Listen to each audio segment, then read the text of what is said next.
Les crocodiles sont aujourd'hui les seuls prédateurs de l'époque des dinosaures à vivre encore sur notre planète.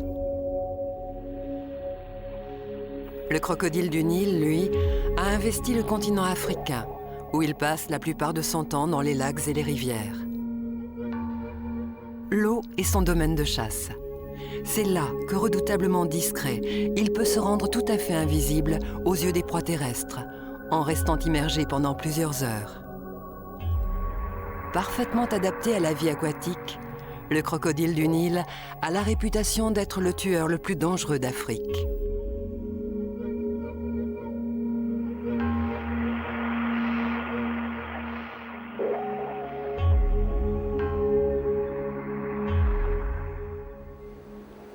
Au Kenya, dans la réserve du Masai Mara, ce mâle est le plus ancien de tous les crocodiles avoisinants.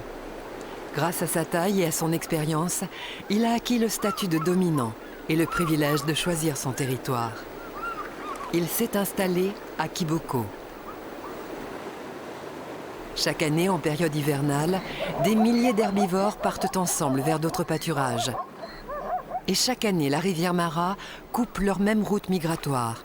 Et ils doivent obligatoirement la franchir. Camouflé, le vieux mâle de Kiboko sait que là, les berges en pente douce permettent la traversée du plus grand nombre de proies. Pour le terrible chasseur, rester immergé et attendre est le meilleur moyen d'être efficace.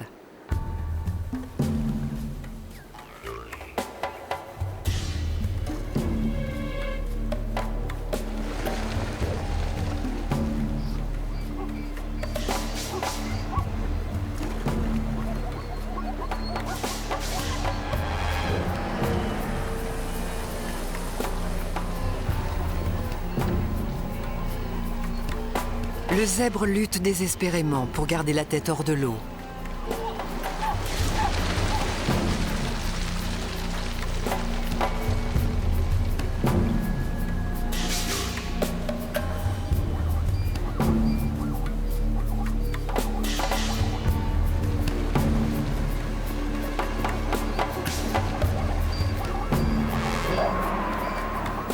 Les mâchoires du mâle se sont refermées comme un étau. Inexorablement, il tente d'entraîner sa victime au fond de l'eau pour la noyer. Il faut une force considérable pour gagner la bataille. Seuls les plus gros mâles peuvent réussir cette épreuve.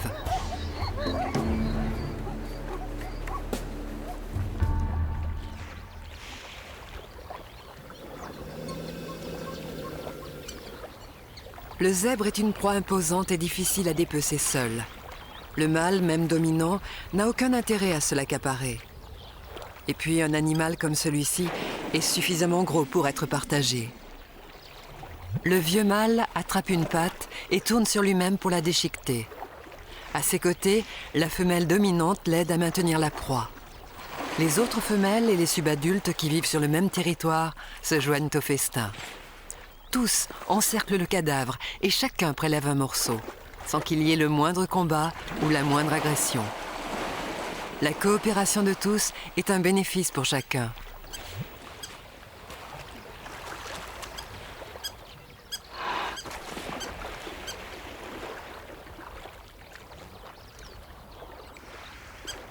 Tranquillement, le mâle suit la carcasse qui dérive. En amont et en aval de Kiboko, une série de rapides forme la frontière de son territoire, dont il interdit l'accès à ses concurrents. La carcasse atteint les rapides et semble intéresser un rival. C'est l'occasion pour le mâle de réaffirmer son statut de dominant. Hors des limites du territoire, le partage n'est plus de mise. Le mâle rejette l'intrus qui se soumet sans chercher le conflit. Chez les crocodiles du Nil, la lutte pour la nourriture est la meilleure occasion de confirmer sa position hiérarchique. Le mâle repart sur son territoire en luttant contre les rapides. Le dominant dicte sa loi, mais en ce moment, la compétition pour la nourriture n'est pas à son paroxysme sur le territoire de Kiboko.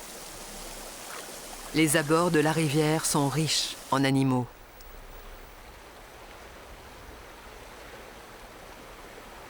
Les gazelles de Thomson viennent fréquemment boire à la rivière. Mais traverser est une autre histoire. Leur petit gabarit ne leur permet pas de lutter contre le courant. Alors il est très rare qu'elles franchissent le pas. Parfois, malgré la peur et les hésitations, la tentation est trop forte. L'herbe ne serait-elle pas plus verte ailleurs? Elles finissent par se jeter à l'eau, gagnées par la frénésie des migrateurs.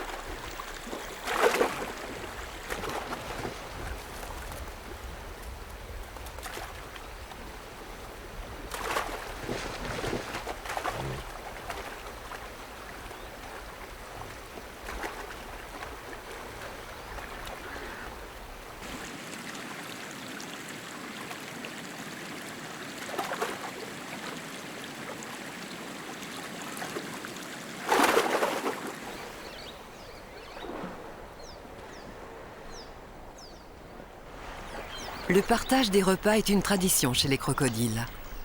Une femelle s'invite sur cette proie. Une proie bien minuscule pour deux crocodiles du Nil. La lutte sera brève et le mâle dominant ne lâche pas prise. Une gazelle, ça ne se partage pas.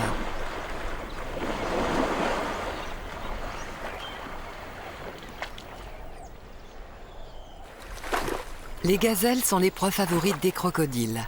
Petites et tendres, elles se consomment très facilement. Le mâle jongle avec sa pitance pour la faire glisser dans l'œsophage. Cette façon d'engloutir sa proie d'un seul tenant et sans mastiquer est propre aux reptiles. Les mâchoires du crocodile ne sont pas très évoluées et fonctionnent comme une charnière. Elles peuvent s'ouvrir et se fermer, mais n'ont aucune mobilité latérale. Le crocodile est incapable de mâcher. En revanche, son appareil digestif est très efficace. L'acidité de son estomac lui permet de dissoudre et de digérer sans encombre les os, cornes ou sabots de ses victimes.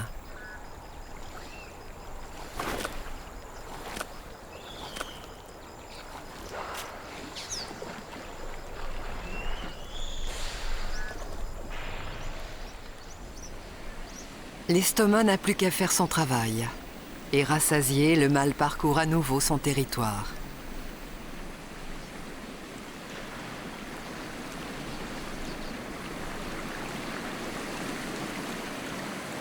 Dans les rapides, la femelle, frustrée de ne pas avoir pu partager le repas du dominant, attend. À l'approche du mâle, elle lève la tête et offre sa gorge vulnérable pour marquer sa soumission.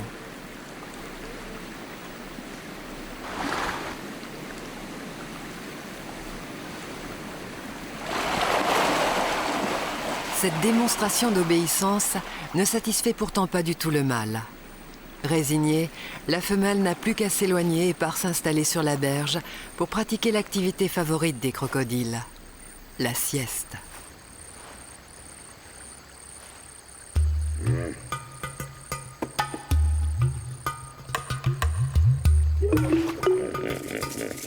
Crocodiles et hippopotames partagent le territoire de Kiboko. Chacun est conscient de la force de l'autre et la cohabitation est généralement pacifique. Le mâle et les femelles crocodiles passent beaucoup de temps sur les rives à se prélasser au soleil. Pour ces animaux à sang froid, cette activité est fondamentale. Pour réguler la température de leur corps, les crocodiles dépendent des échanges de chaleur avec leur milieu.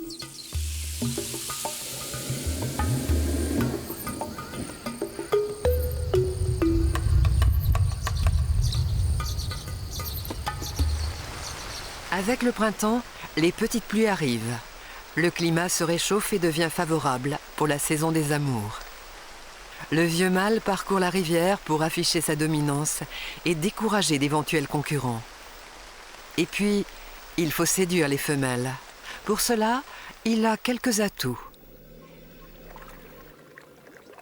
Il fait vibrer tous les muscles de son corps de façon si puissante que les vibrations produisent un bouillonnement de l'eau.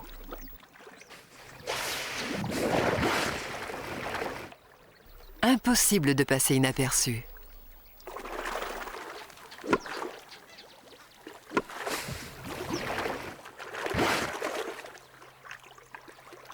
Ces vibrations émettent des ondes imperceptibles à l'oreille humaine. Mais pour la femelle crocodile, elles sont irrésistibles. Elle y répond avec empressement. Puis, le mâle séducteur a d'autres moyens de faire sa cour. Il accompagne ses démonstrations de grondements amoureux, ce qui le rend encore plus attirant. Les crocodiles sont les plus bavards des reptiles. Le couple poursuit le jeu de la séduction avec douceur et tendresse. Museau contre museau, les têtes se caressent, s'effleurent, s'entrelacent. Leur épaisse cuirasse offre une armure coriace pour les chasses, mais se révèle être d'une grande sensibilité aux effleurements amoureux.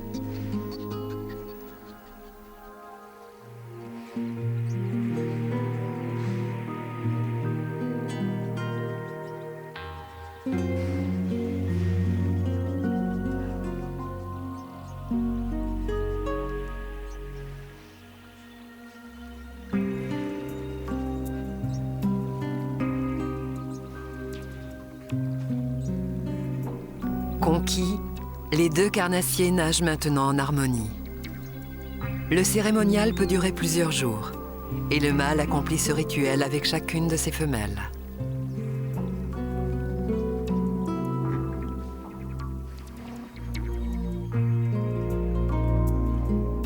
C'est par le geste que le mâle choisit sa compagne.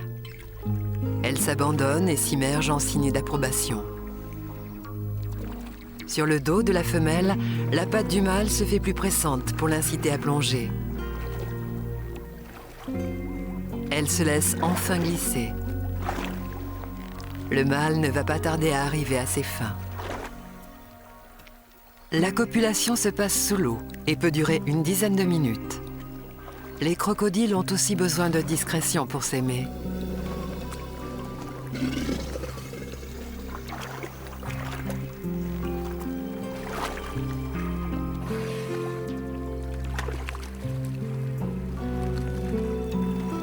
Le mâle s'arc-boute pour se placer sous la femelle. La position est acrobatique et pas toujours très stable.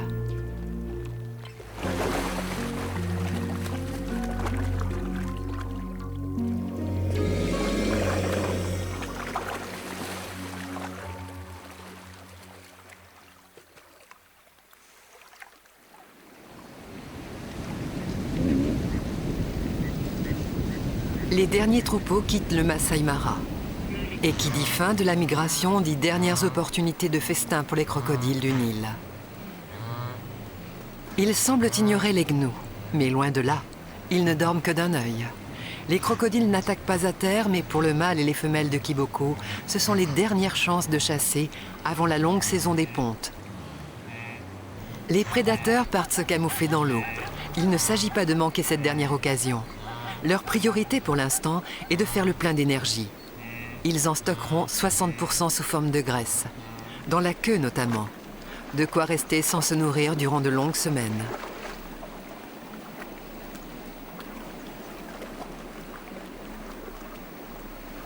Plus petites que les mâles, les femelles ont moins de chances de parvenir à chasser un zèbre. Mais celle-ci prend des risques. Les ruades de l'animal affolé pourraient lui briser les mâchoires.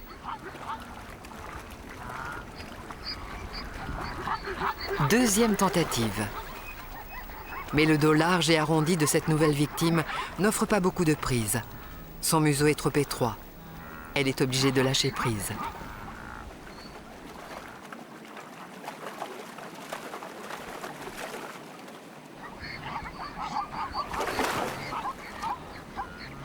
Une deuxième femelle se précipite vers un jeune gnou. Moins imposants et résistants, les jeunes animaux sont plus faciles à chasser pour les femelles.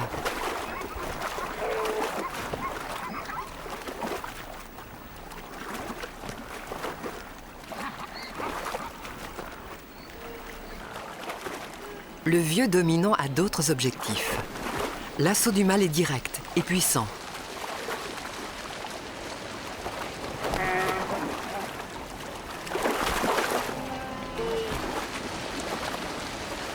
Le rapport de force est à son avantage, et pourtant la lutte n'est jamais facile.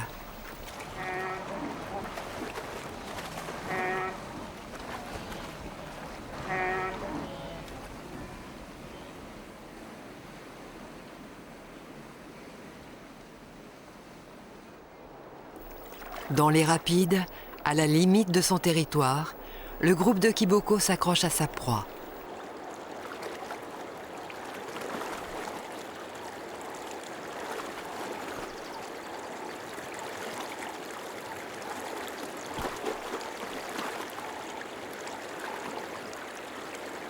Face à un concurrent, il n'est pas question de capituler.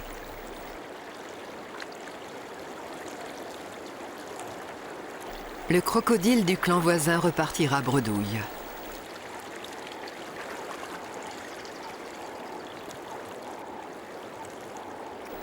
Le mâle dominant, lui, doit maintenant remonter le gnou à contre-courant, ce qui exige un effort démesuré. Mais la proie est motivante. Et tous auront bien le temps d'économiser leur énergie après en avoir fini avec de telles prises.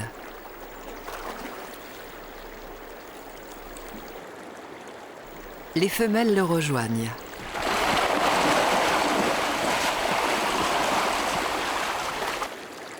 Toute son expérience, son habileté et sa force permettent au mâle d'éventrer sa proie.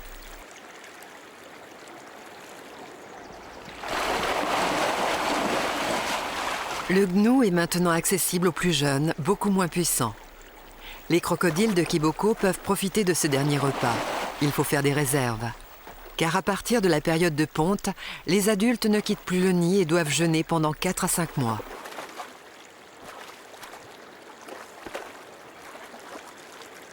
Les échassiers escortent les crocodiles et jouent les ramasse-miettes. Ces festins nourrissent aussitôt de nombreux autres animaux. Le dépeçage systématique des proies permet aux oiseaux, reptiles et petits mammifères carnivores de récupérer des restes sur mesure.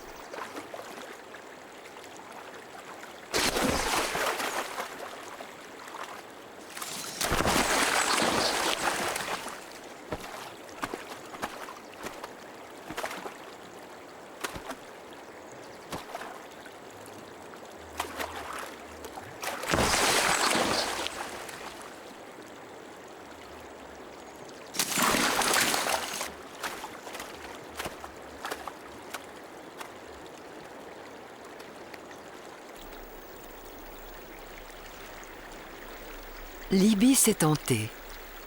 Après un tel repas, les crocodiles ne représentent sans doute pas beaucoup de risques.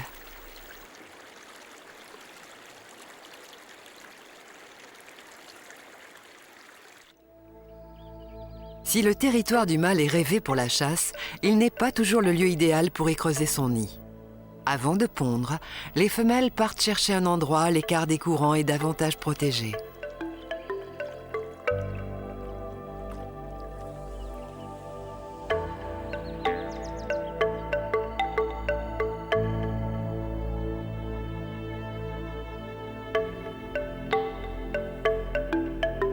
Durant toute la saison de reproduction, le mâle est présent et garde le territoire des femelles.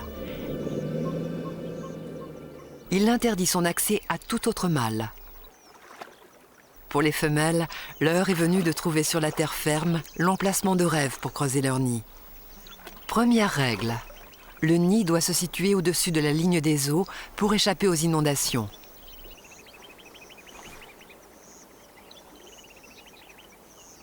À tour de rôle, elles sortent de l'eau.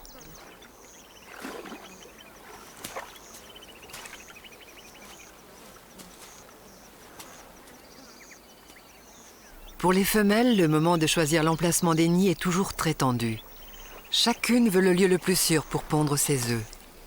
Les plus fortes n'hésitent pas à pousser leurs compagnes pour garder leur place. Elles peuvent devenir très agressives et mordre.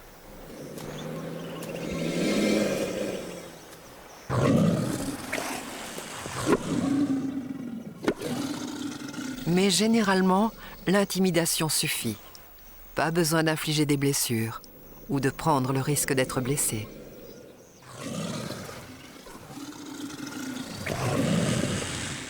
Le mâle observe, mais il n'intervient jamais sur le nid.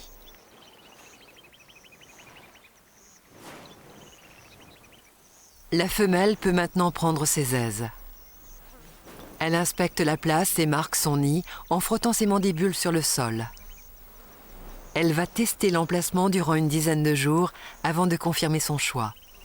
et celui-ci est déterminant. Avec une seule couvée par an, elle n'a pas droit à l'erreur.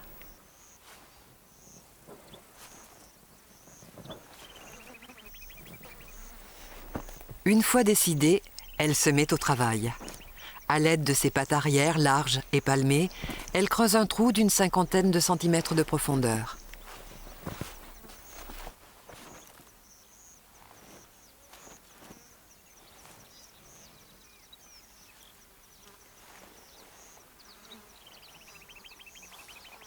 La ponte commencée, rien ne peut l'interrompre.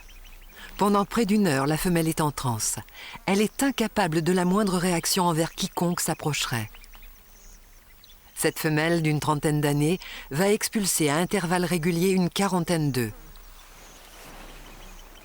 D'ici 20 ans, elle en pondra presque le double. Le nombre et la taille des œufs augmentent avec l'âge de la femelle.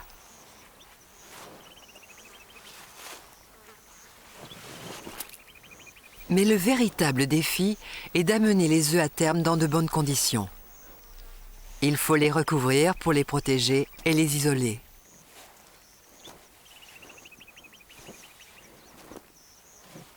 Et pendant 3 mois, il lui faudra veiller à les maintenir à une température constante, comprise entre 28 et 34 degrés. Une période de froid prolongé ou des chaleurs trop fortes mettrait en péril la survie des embryons.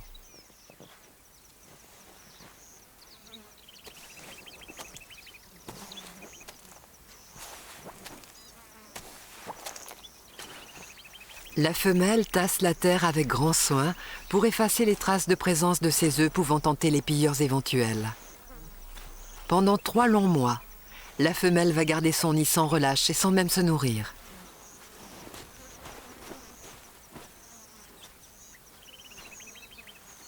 Cette surveillance constante offre à sa couvée les meilleures chances de survie, mais profite aussi à d'autres animaux. Elle incite les oiseaux à faire leur nid à proximité immédiate. La mère crocodile leur assure un gardiennage très efficace contre les prédateurs terrestres qui pourraient rôder.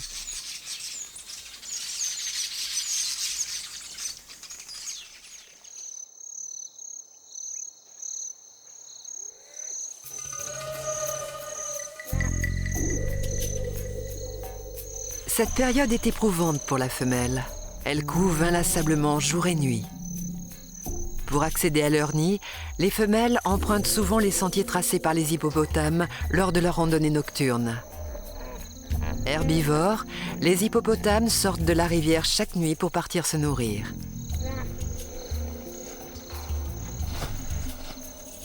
Les jeunes en profitent pour jouer et confronter leurs forces.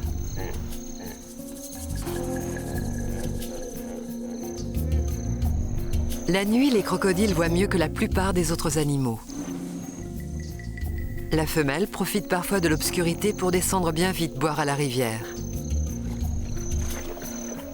Certains prédateurs ne dorment pas pour autant et guettent ce moment opportun. Le varan du Nil est le principal ennemi.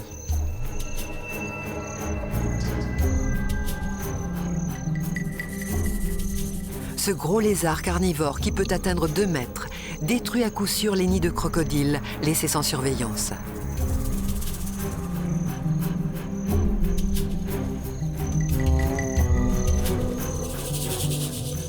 Il fouille, flaire, creuse le sol et met tout en œuvre pour déterrer les nids.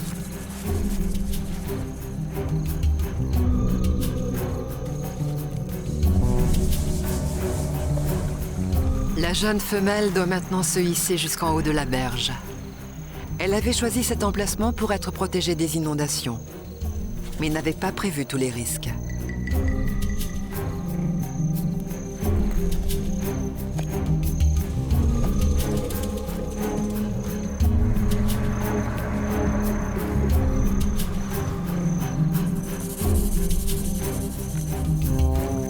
Gourmet, le varan ne lui laissera que les coquilles. Plus les femelles crocodiles sont jeunes et inexpérimentées, plus leur nid est loin de la rivière. Lorsqu'elle arrive enfin, il est trop tard. Le varan se réfugie dans l'eau sur le champ.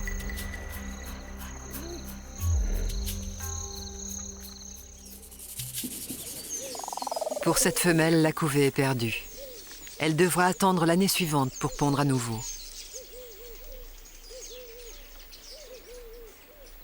La femelle dominante a plus d'expérience et l'emplacement de son nid a été mieux choisi.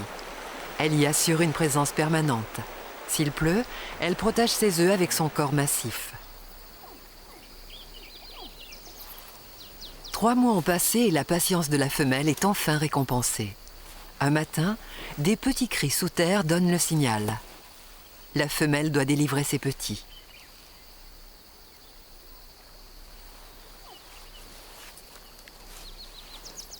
La mère dégage le nid avec ses pattes avant pour découvrir sa progéniture dissimulée à 20 ou 30 cm sous terre.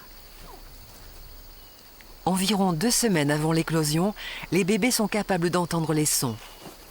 Alors, lorsque le premier bébé appelle, les autres réagissent. C'est probablement cette communication précoce qui assure l'éclosion de toute la couvée au même moment.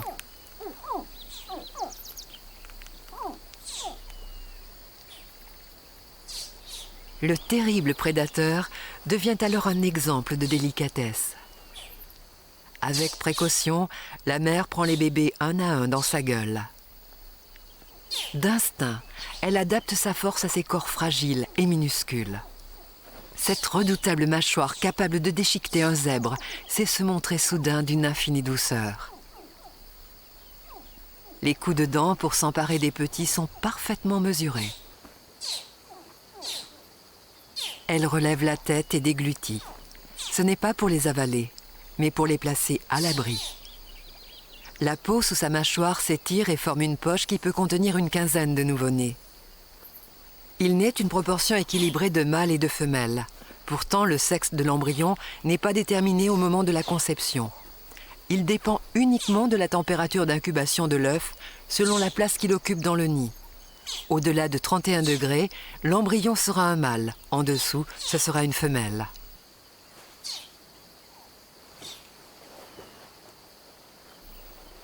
La mère transporte les nouveau-nés dans l'eau sous la surveillance attentionnée du mâle, qui garde toujours l'accès au nid.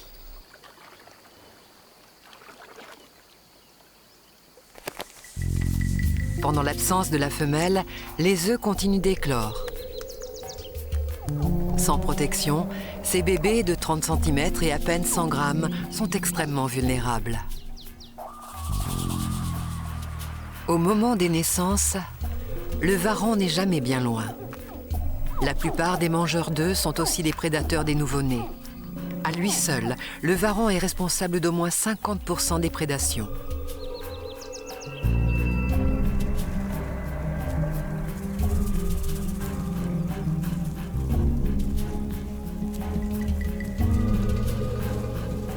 La mère flaire le danger. Elle revient précipitamment, une partie des bébés encore dans sa gueule.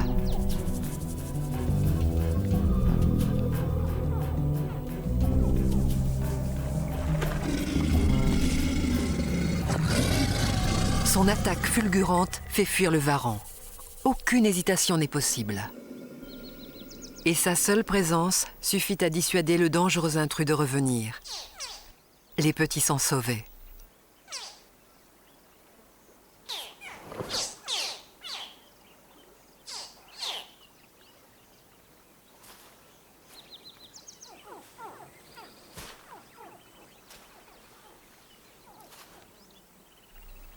Les bébés sortent généralement de l'œuf tout seuls. Une petite pointe osseuse au bout du museau leur permet de percer la coquille.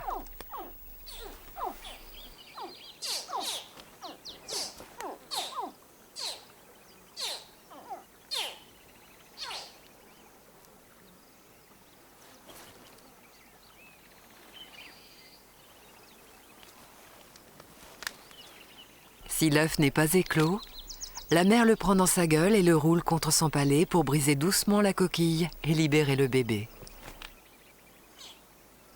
À peine sortis de l'œuf, les bébés partent à l'aventure et s'éloignent du nid, inconscients des dangers.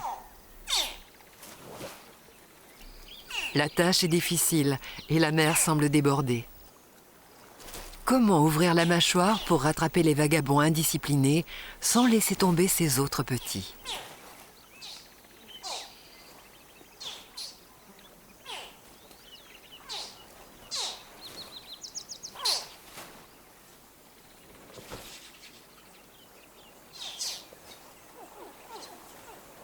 La mission s'avère presque impossible et elle est obligée de multiplier les voyages.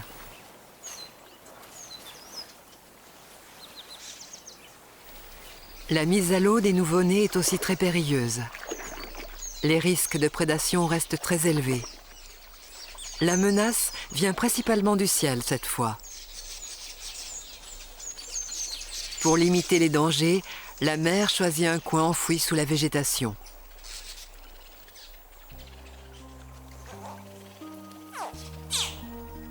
L'eau est un élément inconnu pour les nouveau-nés.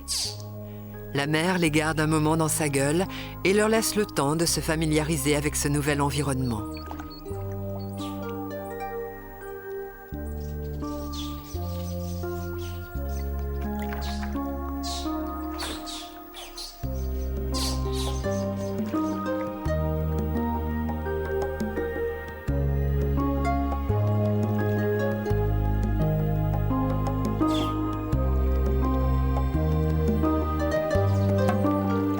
Les bébés prennent leur premier bain dans la mâchoire de maman.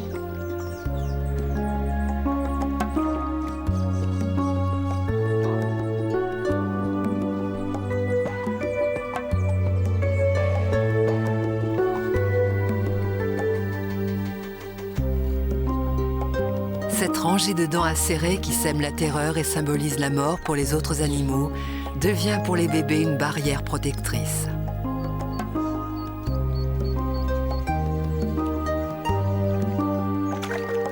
Dès leur naissance, les petits savent nager. Ils ont déjà les capacités d'un adulte. Seule leur taille minuscule les rend très vulnérables. L'endroit semble tellement confortable que la mère est obligée de plonger doucement sa tête pour inciter les récalcitrants à s'en aller. À l'affût du moindre danger, elle ne les quitte pas des yeux.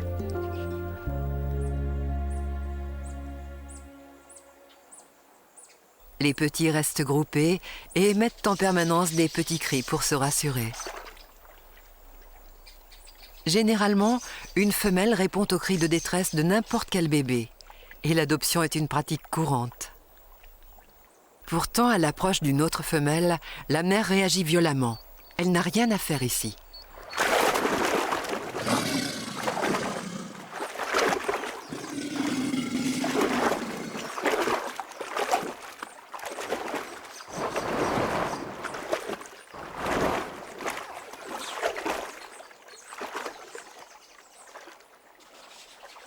Cette précaution n'est peut-être pas inutile car le cannibalisme existe chez les crocodiles. Certains adultes peuvent manger les jeunes.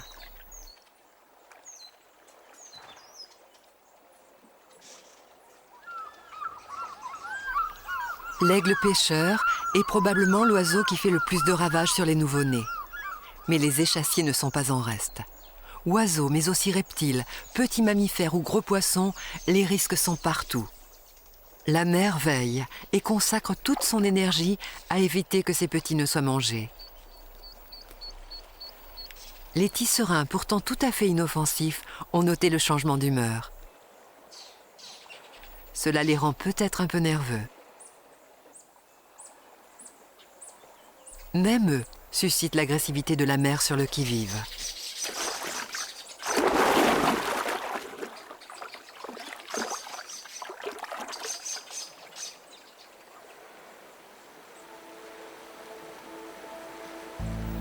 Après quelques semaines de soins attentifs et constants, les adultes repartent sur leur territoire de chasse.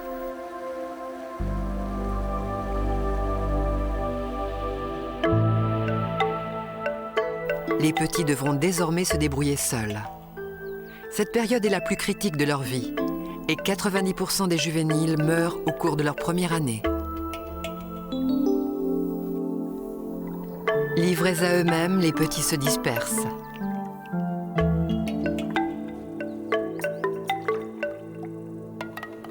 Les insectes sont les premières proies les plus communes des apprentis prédateurs. Parfois, l'apprentissage se révèle un peu long, mais le bébé n'est pas en danger pour autant. Grâce à la vitéline contenue dans le jaune de l'œuf et à leur réserve de graisse, les minuscules crocodiles peuvent se permettre de multiplier les échecs. Ils sont capables de survivre plus de 4 mois sans rien manger.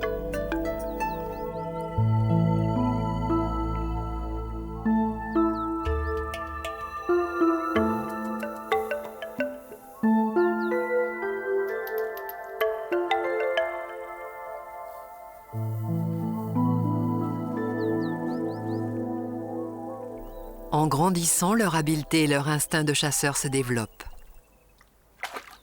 Les proies deviennent plus grosses.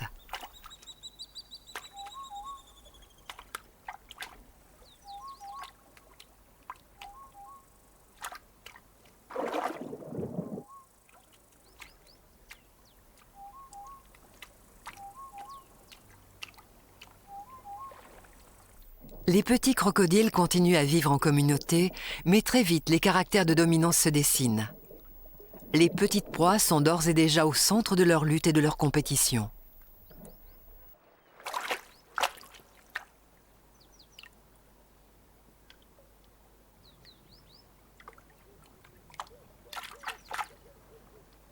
Les plus énergétiques et les plus agressifs persécutent leurs compagnons et accaparent la nourriture.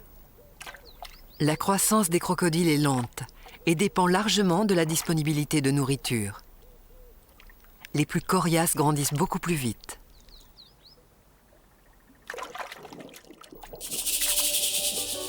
Plus téméraire que ses semblables, un jeune s'est affirmé et chasse désormais avec précision et rapidité. Ses capacités à vivre dans l'eau sont les mêmes que celles des adultes. Les oreilles et les narines se ferment pendant la plongée et une membrane protège ses yeux. Les voies respiratoires et digestives sont isolées et séparées pour assurer une parfaite étanchéité.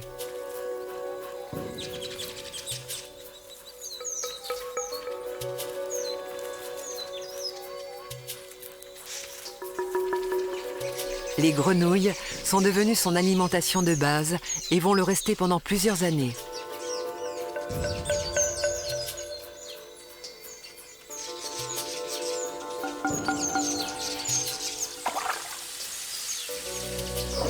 Ces poissons-chats sont des prédateurs de bébés crocodiles. À l'âge de 3 ans, le jeune audacieux mesure maintenant plus de 1 mètre et ne craint plus rien.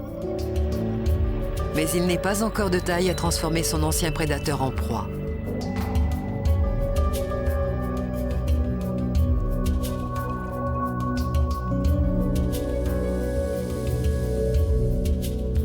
Pour l'instant, les poissons de plus petite taille constituent encore l'essentiel de sa nourriture.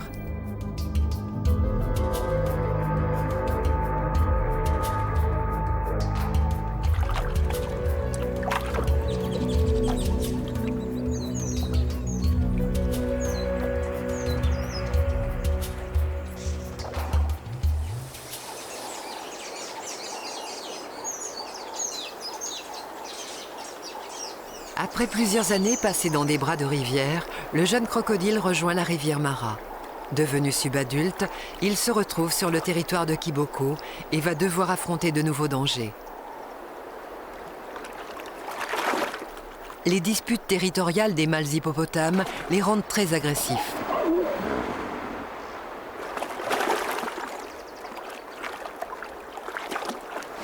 Le jeune crocodile doit rester prudent.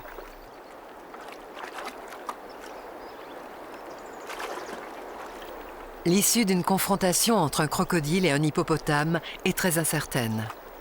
D'un coup de dent, ce mammifère de 3 tonnes peut couper en deux un crocodile. Le jeune ne fait assurément pas le poids. Mieux vaut se faire oublier.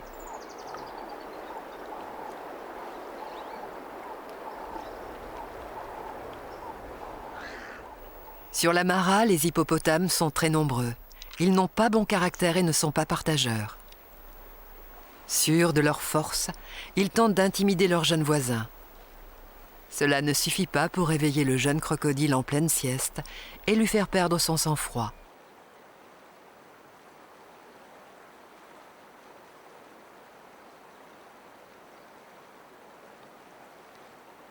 Ils finissent néanmoins par se surprendre et se faire peur mutuellement. Le jeune crocodile se réfugie immédiatement dans l'eau. Là, il est toujours moins vulnérable que sur la terre ferme. La situation laisse les hippopotames interloqués. Le mâle dominant observe le nouvel arrivant. Le jeune a encore un long chemin à parcourir avant d'acquérir ce statut. Le long de la rivière, les oiseaux sont des proies potentielles, mais les oies d'Égypte l'ont repéré et donnent le signal.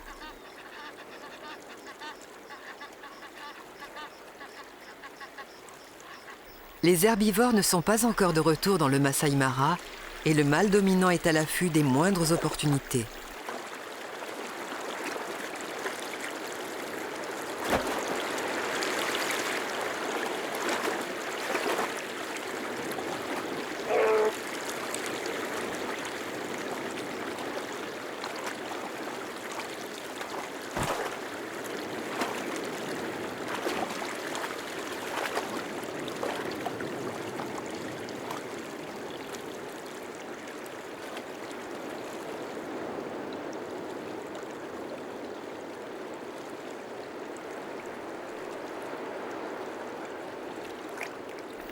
Le subadulte rejoint le groupe de Kiboko sur la proie.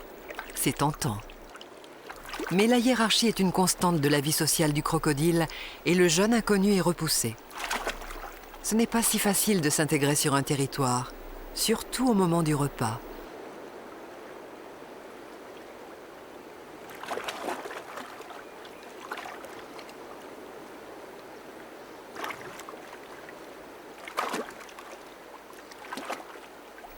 Sa mise à l'écart n'a pas été violente. Têtu, il insiste et tente de se placer discrètement. Tandis que les plus vieux mettent le gnou en pièces, lui cherche à s'immiscer. Il espère bien une petite part du butin.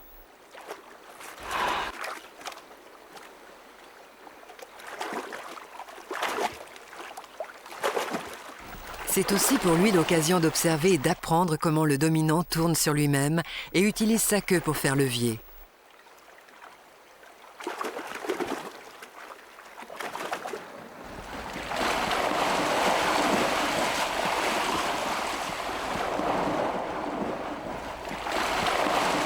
La rivière Mara est une chance pour les jeunes. La taille des proies tuées par les dominants leur donne accès rapidement à quelques parts de viande.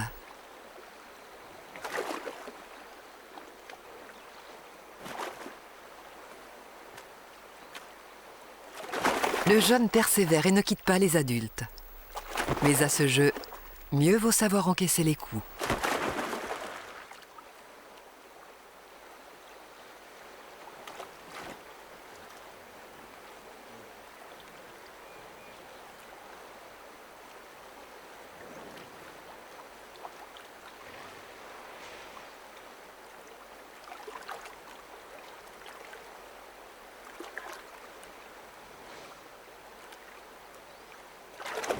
La femelle a pris sa part et l'heure n'est plus au partage.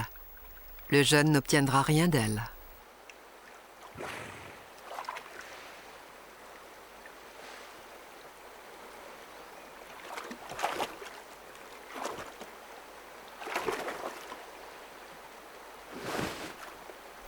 Il a beau continuer son harcèlement et manifester sa détermination par des coups de gueule et de queue, il n'aura plus rien.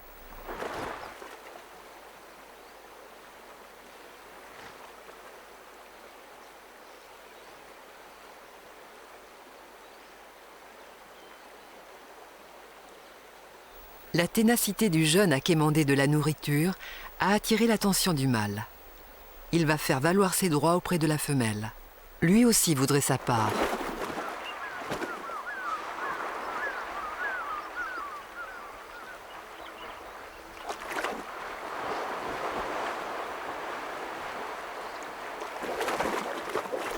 Il vaut mieux ne pas insister. Pour le jeune, la meilleure chose à faire est de prendre la fuite et de quitter la cour des grands. Une plainte lancinante résonne dans la plaine, tandis que la terre tremble sous le martèlement de milliers de sabots. Venus du sud, d'interminables colonnes de gnous arrivent vers la rivière Mara.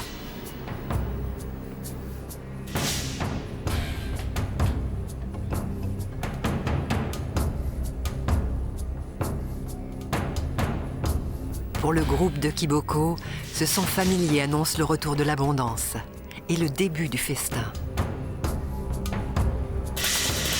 Dès que les premiers gnous s'élancent, le dominant tente une attaque.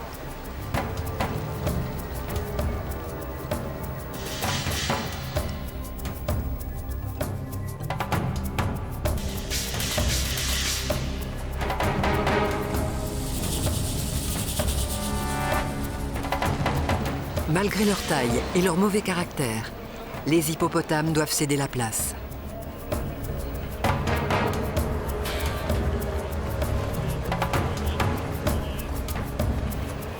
Cette déferlante d'herbivores transforme complètement les règles de vie de la rivière. Les gnous possèdent le privilège du nombre. Un à un, les crocodiles de Kiboko suivent maintenant leur instinct.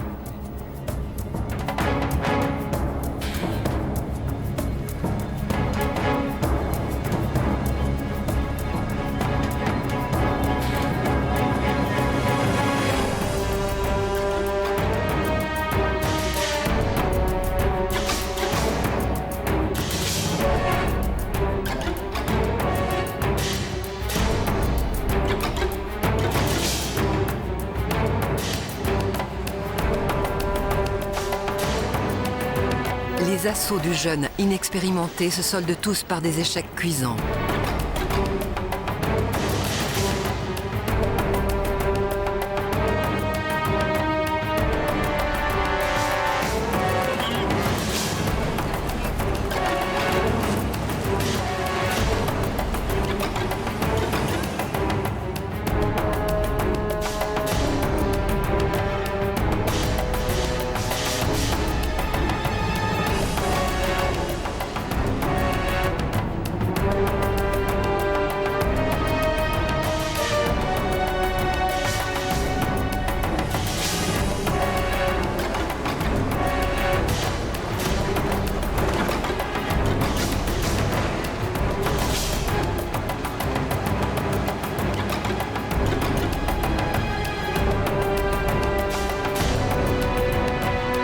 Le vieux mâle, lui, possède l'expérience.